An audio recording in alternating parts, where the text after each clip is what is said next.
জয় জগন্নাথ বন্ধুরা, আজকে হচ্ছে জুন মাসের 27 তারিখ। আছি মাঝের গ্রামে। আর তোমরা সকলেই জানো আজকে হচ্ছে রথযাত্রা। পুরীতে এছাড়া দীঘাতে আজকে কিন্তু দারুণ রথযাত্রা হচ্ছে, অনেক লোকের সমাগম সেইখানে হয়েছে। আর মাঝের গ্রামে আছি এখন। আমি পুরীতে এছাড়া দীঘাতে যেতে পারিনি, এখন মাঝের গ্রামে এসেছি। মাঝের গ্রাম থেকেই এইখানেই হচ্ছে রথযাত্রা, তো রথযাত্রাটা দেখবো, সেটার জন্যই এসেছি। এখন স্টেশনের ওপরে এসে আমি কথাটা বলছি, কারণ ওইখানে অনেক শব্দ।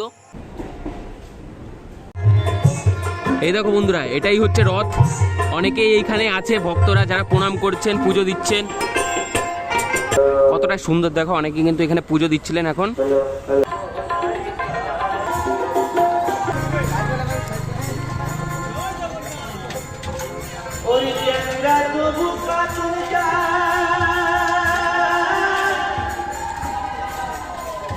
বন্ধুরা এখন সময় 10:12।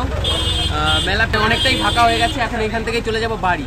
নিয়েছি বাড়ির জন্য বাদাম আর কিছু খাবার খেলাম এখান থেকে, ফুচকা এসব খাবার খেলাম। এখন এখান থেকেই চলে যাব বাড়ি। মেলা কিন্তু প্রায় বলতে গেলে ফাঁকাই হয়ে গেছে।